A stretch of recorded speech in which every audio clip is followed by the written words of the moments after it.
are not playing any games with this registration for the Single Season Summit, but I know that it's a couple last-minute ladies out there that's been playing around.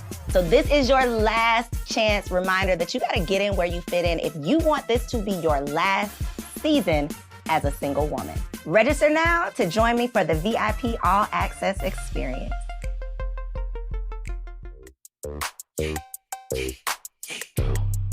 Girl, stop playing. Hey, girl, stop playing. Yes. Y'all are not playing with those Single Season Summit tickets. If you have not grabbed yours yet, make sure you log on to mylastsingleseason.com.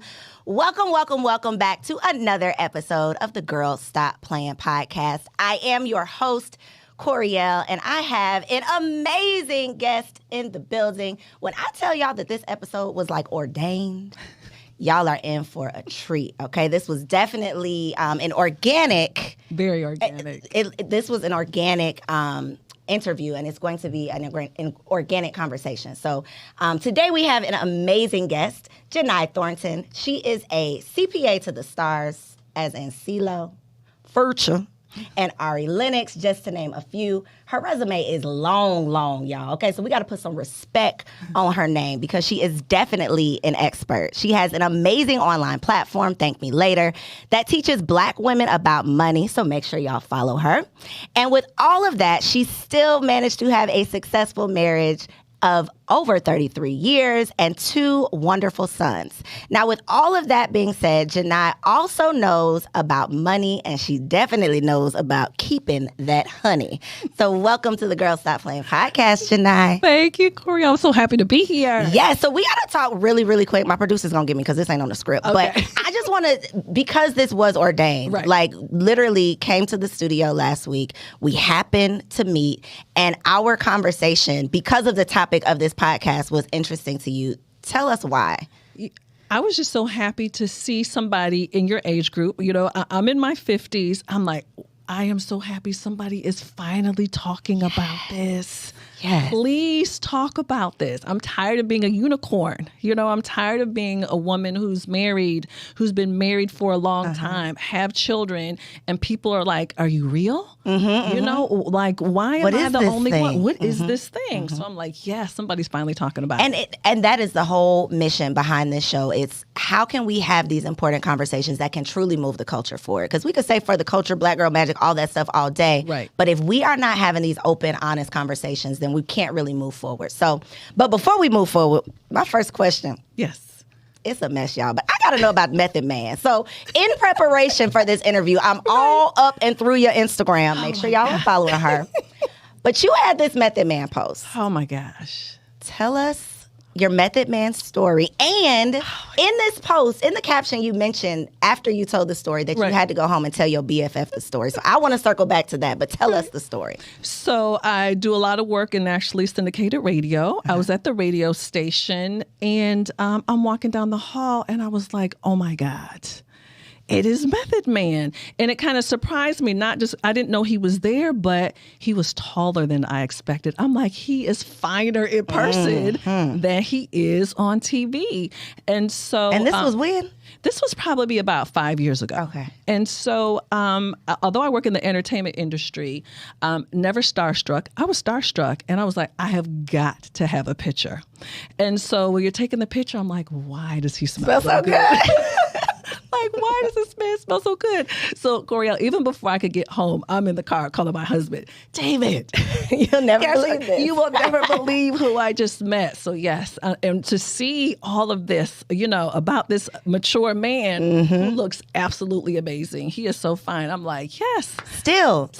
Today. I'm like, I had to ask Tiana, who works with me, does all my marketing and social media, should I post this? She's like, yes, of course. Listen, it's very relevant, right? Because however many years ago that was, he is still very much so doing his thing. Absolutely. So with you being in the entertainment industry and with you having this strong bond relationship with your bestie, who's your husband, right? What was his response? Like, how did the story go? Okay. Let me just say this. We've been together for a long time. Mm-hmm. We've been together 33 years. We've been married 28 years. So we're at the point in our relationship, he's like, okay, if that's what you're doing, just make sure he gonna pay some bills too. That's where we make it a benefit to both of us. Please make it a benefit to both of us. Yes. Okay. Well, I'm definitely a advocate for being friends, with your partner. Do you think that has anything to do with how strong your bond is? I think that's probably the reason why we've made it. And we've been friends for, I'd say almost the majority of our relationship. Like, we got into that rhythm very quickly because our relationship started long distance. So we had to learn to talk. So again, we're a little older. So this is pre-cell phone days. So we didn't have all the distractions. I could just see the confusion in the internet. Right. How? Right. Just tell us how real quick. How did that work? So you think about it like you're on your home phone. You're talking. There's no texting. I didn't have a cell phone in college. We didn't have them then. So we had to build our relationship through a lot of conversation.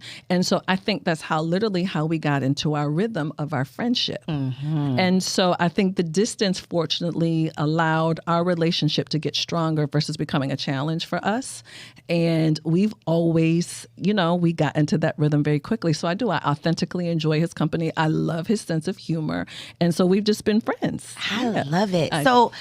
So for someone out there who's like, okay, that really sounds great, but I don't just naturally form friendships easily, or maybe I don't naturally form friendships with men, but I know that this is an important component for my marriage. What is your advice to nurture or create that friendship, or does it just have to be natural?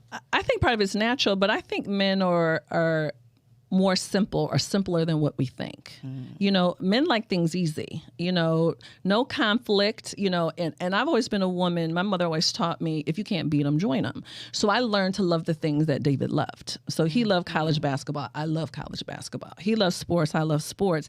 And that allowed me to get into the rhythm of him and his life and what was important to him. And I think he's always appreciated the fact of the interest. So I know the team members, I know the coaches. And so I think he appreciated the effort that I took for something that was important to him, that it also became important to me. So then it became just natural for us to kind of, hang out and be, friends, have that authentic friendship. I think that's really great advice, even for someone who, like I said, they just don't naturally have that friendship chemistry, because you can adjust, you can adapt just by showing some interest. That goes a long way. Huge. And I think too, I was always a woman who always had male friends. Mm-hmm. And so I always understood the male chemistry very well. Working in the entertainment industry, I have always worked primarily with men. Mm-hmm. And so I think I studied them a little differently. So I'm like, oh, okay, I see how I need to kind of move in this space here. Mm-hmm. So I think just being observant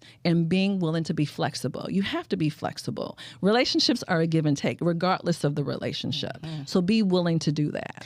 And another thing that you mentioned too, it was the communication. Oh my gosh. I think that without the communication, we know, if you don't have the communication, what else do you have? Right. But for a lot of women, we sometimes have a hard time communicating because we don't want to say the wrong things. Right. We don't want to be naggy. We don't want to do it in the wrong way. So sometimes we just don't do it. So what would be your advice for someone who may be in a new relationship or wanting to get into a new relationship, but maybe struggles with communication? Well, because y'all have had to have some tough conversations over the years, I'm sure. Lots of tough conversations. And that's the thing. When you're with somebody that long, you've lived a lot of life. So there's been a lot of problems. There's been a lot of challenges, whether it's in our relationship, whether it's because of family, because of our children. So you get a lot of practice at having these tough conversations. So I think one thing that I really appreciate about my relationship with David is we don't argue, but we disagree.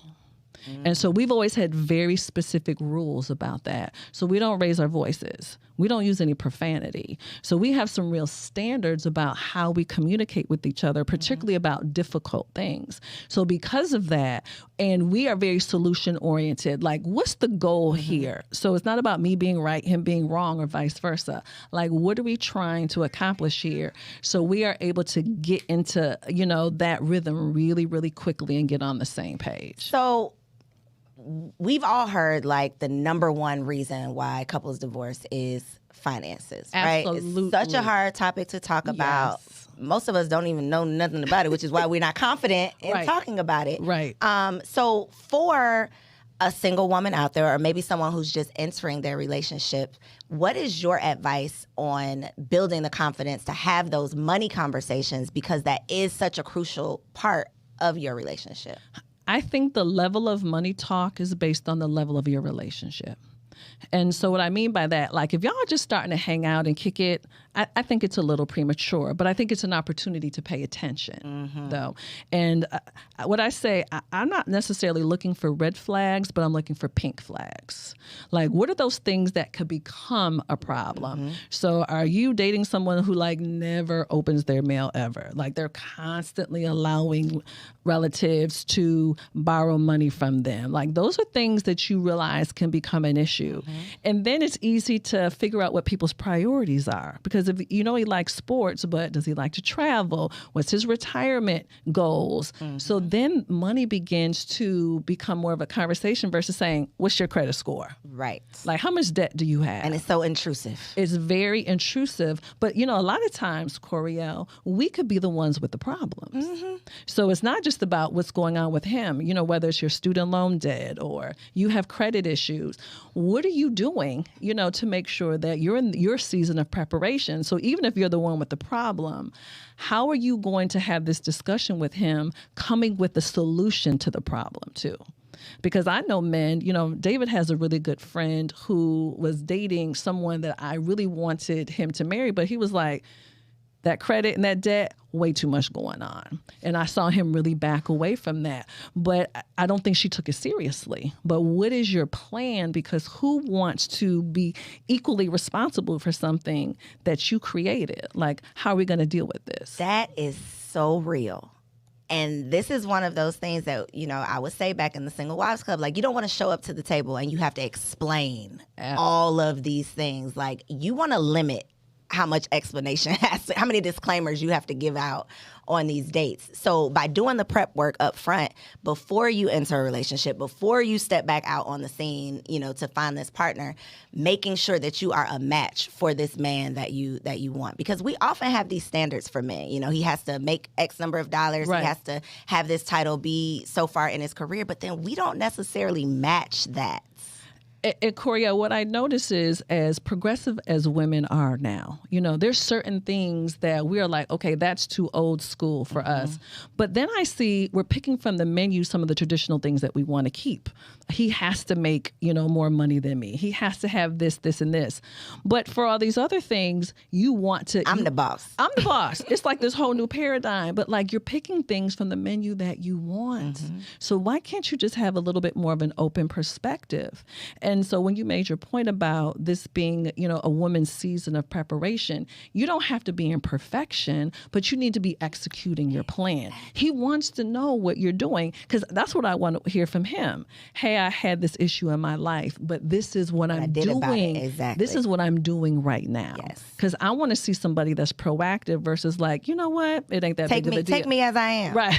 This is what it is. It's a totally different conversation when you are explaining your solution, what I'm doing to work on this, versus this is my credit score. Right.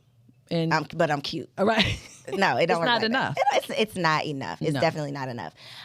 So when it comes to a man making less than a woman, in your professional experience, because you work with, you know, finances, you're handling this all the time. Do you think, not do you think that it can work, but how do you think is the best way to navigate a situation like that? Because you can make anything work, but what do you think is the best way to navigate that? I also think that is part of this paradigm, because we're picking things from a very traditional perspective. There was a time when women weren't really working at all. That's where that came from. We've been working a long time. Women do really, really well. No wonder the tables have turned. And so my thing is, let's add these numbers together. You make 100,000, he makes 50. Now we're at 150. It would be okay if it was reversed. why isn't it okay in this particular situation? So what are you going to do to work together collectively towards your common goal? Because I don't want to see a woman who ends up missing out on an amazing opportunity, a great relationship, potentially a great marriage, something that they can build and work towards together. Because you're like, he doesn't make $150,000, $200,000. You're stuck on a number versus seeing who this amazing man is. And but I'm not saying it's okay if he's a grown man and he's home playing video games all day. Right. Of course that's not okay. Right. But why can't we work together and build together? The other thing I think that's important is you are going to go through seasons where you may be making the majority of money right now, but it may not always be that way. And there's always a give and take in a relationship. So you got to have that balance. And that's, again, that teamwork, working together. So don't be on the sidelines just because his W-2 isn't looking right for you. Listen, you might have been peeking at my notes because my next question is literally about how you've been able to build your successful accounting firm. I know you and David have been together for a while. I know, you've built, you've grown, you've evolved together. But what was the foundation of your firm? So when I got started, again, David and I had children very early, and I honestly felt a desperation because I'm like, corporate America was not going to allow me to live the life that I wanted. And I needed to make sure that my work supported my life, not my life supporting my work. KPMG was not trying to hear that. So when I made the decision to leave corporate America, I had the right idea. I didn't execute the right plan, though. So I left prematurely, and it really could have created a lot of problems in our relationship. Well, it did. It created a lot of stress, but I'm so grateful that David held us down. Because it took a while for me to be able to build the momentum, build the client base, have the consistent revenue. So we have gone through seasons of, even when I was still in college, that's when our first child was born, he had to completely support me during that time. He had to completely support us as I was building our business. So as he's built businesses, I've had to take the lead. So there's just been this very natural ebb and flow versus like, where's the money? And, what you doing? Because again, you go through different seasons. You don't know what's ahead of you. Illness, loss of clients, business doesn't work. Like, you have to have the foundation where you all can continue versus like, where's the money at? Yeah. And I think the friendship, though, it comes back to that friendship. It comes back to that communication about what your goals are, what your plan is. And then it also comes down to our idea that we have to find somebody that's perfect. So that's already perfect, put together, like the package is ready to go. You just pick it up and you just live your best life. No. I often say, I believe that God is preparing your perfect partner for you. But when I say perfect, I don't mean without flaw. Right. I mean perfect for what you need. Absolutely. Perfect in alignment with your vision, your goals for your life. But it does come down to knowing that there is some preparation. You're doing prep work and he's out there preparing as well. What's your take on the dating for potential versus the package is already put together? I think we do need to have some standards. Okay. I think we need to be clear about what our non-negotiables are, but I also think that we have to be a lot more open than what I see women. These lists are so tight. I'm like, who does this man even exist? Is he like a real person for real? So what does that mean for you? Does that mean dating outside of your race? Does that mean dating outside of the age group that you initially thought? Does that mean maybe he does something different professionally than you thought? Maybe he's living and working in different circles that you thought. I think it just takes this openness. This curiosity and openness, because you don't know how the package is really going to show up. So I think you miss the opportunity. You've got your blinders on when you're like, this is not this specific list right here. Yep. Let's be open. Yep, I agree. Open.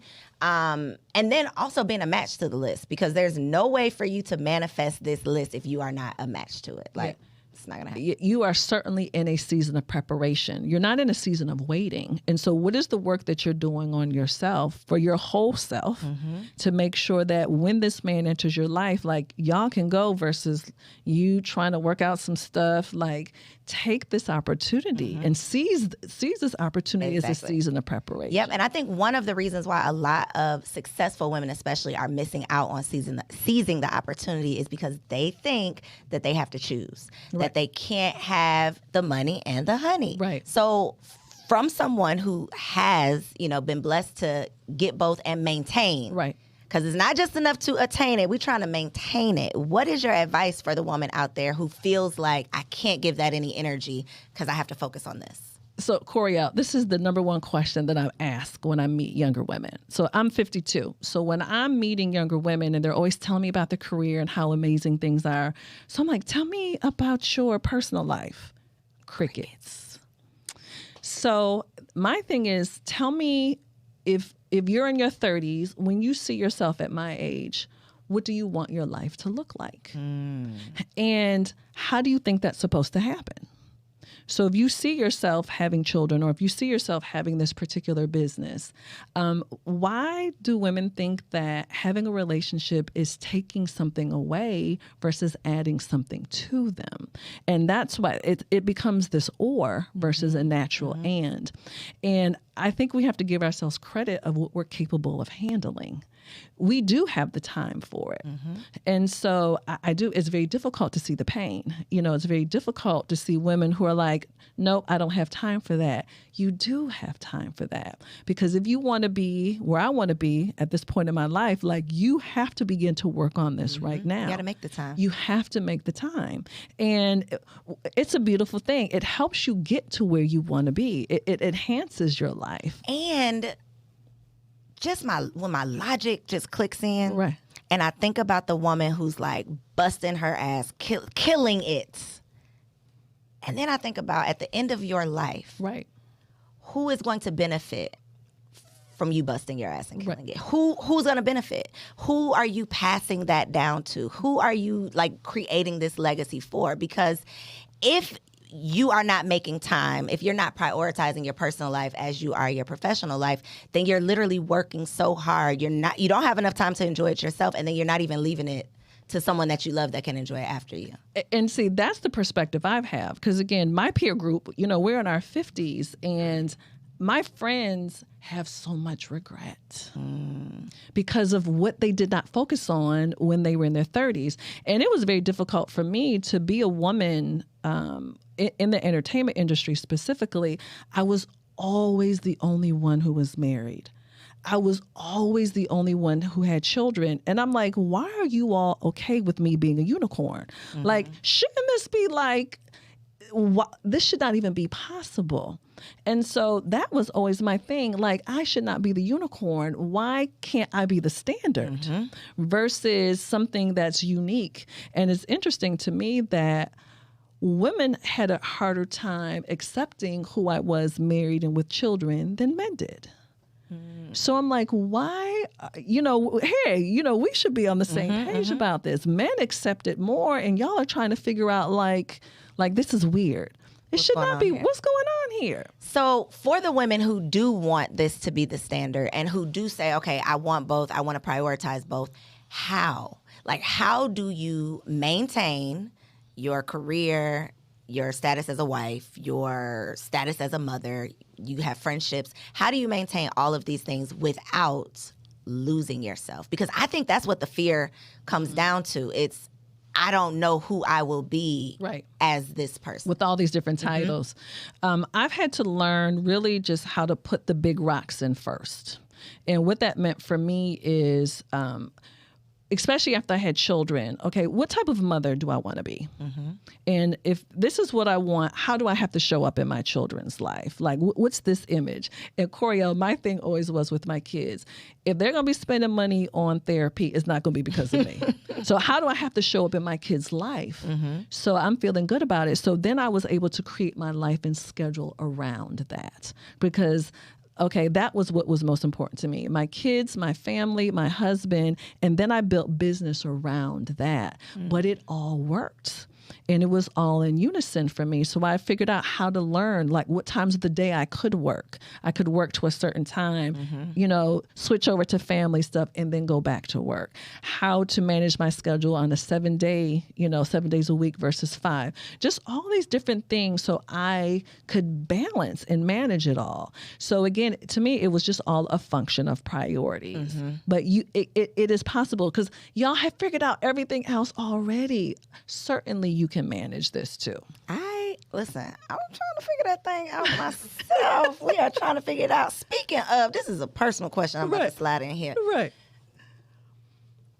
Answer this honestly, okay? Sure. Don't let David come in. As the wife and the mother, I know what the Bible says. Right. But how do you navigate when you're needed in both areas? Your husband needs you, your son needs you. Where do you go first? Well, and I swear I'm not just trying to be nice to David. He is extremely easy to live with. So I don't ever think, honestly, now that I'm thinking about it, because my kids are grown, I think I probably ignored him a lot now because I certainly was putting my children first. But I knew how important that was to him, though. So I think what we had to learn to do is I can't even remember, like, you have a baby, that 1-year-old phase. But when our children got older, all the activities, how we began to turn that into a thing for us too, just to build on top of that, with the sports and all the activities, how we could get some couple time within that versus us always trying to create something separate from that. The other thing too that I always appreciated about David is I knew what his needs were because he's a real low-key guy. So it's like, okay, I knew that he likes sports. He's not a big restaurant hanging out guy. I'm more of a travel person than him. He always fully allowed me to be myself. That was never a struggle with David. And I didn't have to beg for that. It was never any conflict. And I always asked him why, because he always said, you were going to do that anyway. He picked his battle. He just not even just pick his battles, but he always accepted me for who I was. He was never trying to turn me into somebody else. And so I think that also helped us get into a rhythm. I'm very grateful for my mother-in-law because she's a very strong, independent woman too. So I think he had a lot of practice before. So it wasn't like, who is this girl trying to rein you in because this is what he knew. But I also know too, being very strong and being very independent, I needed somebody who would be like, girl, okay, it's time to reel this in a little bit. But he would do that with me in a very loving way. But I desperately needed that. I can tell you right now, I needed to have children young. I never saw myself as married. I never, ever saw myself as married. I needed it so bad, though, in order to balance me out. Because, again, you don't understand how it enhances you versus what it takes away from you. Because I would have been 1,000% all work. But with having my children, it's like, you didn't have a choice. I didn't have a choice. And it also gave me an out, though. Because I got to say no to a lot of things. I'm learning I'm like, that. ooh, thank you, Jesus. I do not have to attend this. Let me blame this on my kids or something that my family got going on. So, and then people, especially in entertainment, I used to have to travel a lot. Jini, is this going to be able to work out with you and your family? People were very conscious and aware. So I turned that into an asset for me. So it allowed me to say no to a whole lot of stuff. And I needed an out. So it gave me my legit out. So I cannot let you leave without giving some money advice to the women out there who are all career, like you said, you would have been just hyper-focused. But they know that there are some things they need to prepare. So I feel like because finances is number one thing we're scared to talk about, we know we need to work on, what can a woman who's listening to this do right now financially so that when she sits down with this partner that she's been preparing for, she's not embarrassed to have that conversation?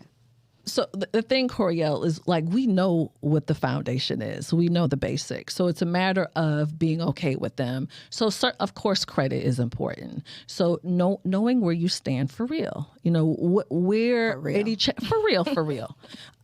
You know, money really takes discipline. Mm. And so I think that's really the biggest challenge that I see is everybody wants to make it, but we're not willing to have the discipline in how we manage it. And so what that looks like is, what is your commitment to what I call money meetings? Like, how disciplined are you? Like, every single Monday between 10 and 11:30, I don't focus on anything else.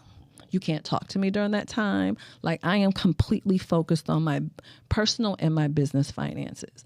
Do you have that time? Not on social media, not watching Netflix. You're not squeezing it in when you're doing everything else. You have to have that intentional time so you can focus on your credit. What's going on with your debt? What's going on with your investments?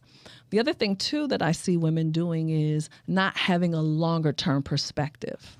Like, we can make money, but tell me where you want to be. So if you tell me, well, Janai, I'm going to be retired by 45, well, how much are you going to need?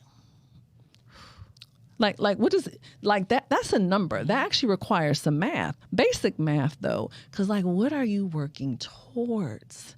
So we can make the money, but what are you doing to, again, reach your goal? The other thing I want to see women intentionally do is you have to build your money team. Mm. And so you don't have to be rich to have a money team. So who helps you with your insurance? Who helps you with your taxes? Who's your investment advisor, and how are you interacting and communicating with them? Because you think when you put these fundamental things in place, like, you begin to click. Because when you get in this relationship, now you all have to do these things together. You're having these money meetings together. Mm-hmm. You're building this money team together. David and I have scheduled calls, even with our adult children, with our investment advisors, with our CPA, because this is the muscle that it takes. So you can't just be talking about making it. I'm not interested in just in how you're spending it, but the responsibility that comes with how we're managing it. But it really leads more so to discipline, because money really isn't complicated. This is not calculus. You know, this is not trigonometry. Like, what do you need me to tell you about credit or debt? You know what you need to do. You don't want to do it. You don't want to do it. And you don't have the committed time to focus on it. So the other thing you don't want to do is you don't want to get my age and you're like, now what? Now what? Mm-hmm. There are so many people my age who are not going to be able to retire. It's mathematically impossible for them. It's not going to happen because you got to be doing that right now. So what's the discipline that you're going to do so you can say, oh, okay, I need to be maxing out this. I need to be saving X. Like, you should be able to tell me that. And particularly for the entrepreneurs, like, that's a whole different level of discipline because it's your personal money, but you have to be able to tell me what's coming in and what's going out with your business. Like, you cannot just focus on the service or the products. Mm-hmm. You have to have that committed time about what's going on with those finances. I'm stressed. Is anyone else out there? I hope y'all didn't log off. I hope you're still here. Listen, we're going to end on that question because that just stressed me out. However, imagine if you really got your ish together. Right. How impressed would a man be if you pulled up like, bro, this is my money team. This is who helps me with my investments. Right. This is who I talk to them once a month or once a quarter. And that would be impressive. He is gonna be like wife material. Wife material. I can trust you with my household. Oh my gosh, like, girl. And not only that, it's going to make him elevate too, because if he's not doing that, he's going to be like, oh, this is exactly how I want to live. Because money is designed to give you freedom, choice. That's all it is. But it does not magically happen. So again, it's that muscle of that routine. So you're going to have to be willing to put in. You know, it's like going to the gym. I don't want to do that either. Listen, we're ending this conversation because she going to get me in the gym. I got a budget now. Lord, listen. So for the people who do want to get it together, yes. Where can they find you and connect with you? Yes. So you can follow me on social media at Jini Thornton. That's JiniThornton. And I have an amazing free community for women, Black women exclusively. I was about to say, you almost didn't say Black women. Go ahead and say Black women. No. It's for Black women now, women, shamelessly, yes, but I have a free community, and you can go to thankmelater.money. Yes, thankmelater.money. Thank y'all so much for tuning in to another episode of the Girl Stop Playin Podcast. Make sure you subscribe, like this episode, comment, share it with a friend who needs to get it together. And listen, if you have not hit the subscribe button, girl, stop playing.